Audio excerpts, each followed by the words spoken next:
गर्मियों की एक खुशबूदार शाम थी। गांव के किनारे हर साल की तरह बड़ा मेला लगा हुआ था। रंग बिरंगी झंडियां हवा में लहरा रही थीं, बच्चों की हंसी दूर तक सुनाई दे रही थी और हर तरफ मिठाइयों, खिलौनों और चमकती रोशनियों की बहार थी। इसी गांव के करीब एक नन्हा सा जुगनू रहता था। उसका नाम रोशन था। रोशन दूसरे जुगनुओं से थोड़ा मुख्तलिफ था। वो बहुत बहादुर था, मगर दिल ही दिल में एक बात से डरता भी था। उसे हमेशा अंधेरी रातों में अपने खानदान के साथ रहने की आदत थी। आज पहली बार उसने इतना बड़ा मेला देखा था। आसमान से नीचे झांकते हुए उसकी छोटी छोटी आंखें हैरत से चमक रही थीं। वाह, कितनी सारी रोशनियां! रोशन खुशी से बोला। उसकी माँ ने नरमी से कहा, दूर मत जाना, मेला बहुत बड़ा है।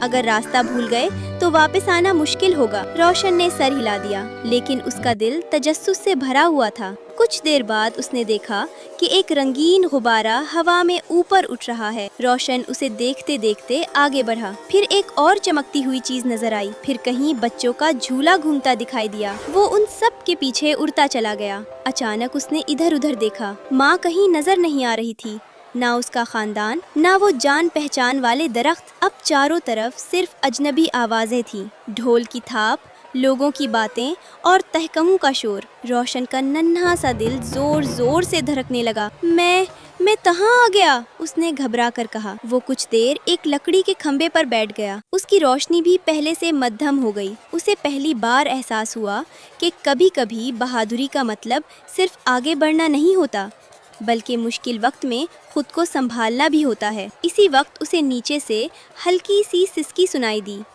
उसने नीचे देखा तो एक छोटी बच्ची खड़ी थी। उसकी आंखों में आंसू थे। अम्मी, आप कहाँ हैं? वो रोते हुए बोली। रोशन अपनी परेशानी भूल गया। ये तो मेरी तरह रास्ता भूल गई है, उसने सोचा। वो आहिस्ता आहिस्ता नीचे आया और बच्ची के सामने मुंडलाने लगा। उसकी नर्म सुनहरी रोशनी अंधेरे में जगमगाने लगी। बच्ची ने आंसू पूछे और हैरत से बोली, अरे नन्हा जुगनू! रोशन थोड़ा आगे उड़ा। बच्ची उसके पीछे चलने लगी। वो कभी एक दुकान के ऊपर से गुजरता, कभी लोगों के दरमियान से, और कभी हवा में थोड़ा ऊंचा हो जाता ताकि बच्ची उसे देखती रहे। कुछ फासले पर एक औरत बेचैनी से इधर उधर देख रही थी। आयशा, आयशा! वो आवाज दे रही थी। अम्मी! बच्ची खुशी से चीखी और दौड़कर अपनी माँ से लिपट गई। औरत की आंखों में खुशी के आंसू आ गए। उसने आसमान की तरफ देखा, जैसे किसी अनदेखे मददगार का शुक्रिया अदा कर रही हो। रोशन के दिल में भी एक गर्म सी खुशी भर गई, लेकिन अब वो फिर अकेला था।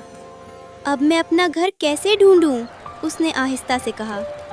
इसी लम्हे दूर आसमान में उसे छोटी छोटी सुनहरी रोशनियां एक साथ चमकती दिखाई दी। वो उसके अपने खानदान के जुगनू थे। उसकी माँ बार बार फजा में चक्कर लगा रही थी ताकि रोशन उन्हें देख सके। रोशन! माँ की आवाज़ आई।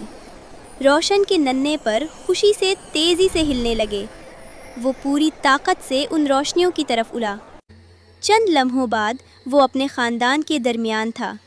उसकी माँ ने उसे प्यार से अपने करीब कर लिया। हम बहुत फिक्रमंद थे, उसने कहा। रोशन ने शर्मिंदगी से सर झुका लिया। मुझे माफ़ कर दे, मैं बहुत दूर निकल गया था, मगर रास्ते में एक बच्ची भी खो गई थी। मैंने उसे उसकी माँ तक पहुँचा दिया। माँ की आंखों में नरमी और फख्र दोनों थे। आज तुमने एक अहम बात सीखी है, उसने कहा। हकीकी बहादुरी ये नहीं कि इंसान कभी ना डरे, बल्कि ये है कि डर के बावजूद सही काम करे। रोशन ने आसमान की तरफ देखा। नीचे मेले की रोशनियां थीं, ऊपर सितारे थे और दरमियान में नन्हे जुगनुओं की कतार। अब उसे वो रात पहले से कहीं ज़्यादा खूबसूरत लग रही थी। उस दिन के बाद जब भी गांव में गर्मियों का मेला लगता, लोग कहते कि कभी कभी अंधेरे में एक नन्हा बहादुर जुगनू रास्ता भटके हुए लोगों को घर पहुंचा देता है। और वो नन्हा जुगनू कोई और नहीं, रोशन था।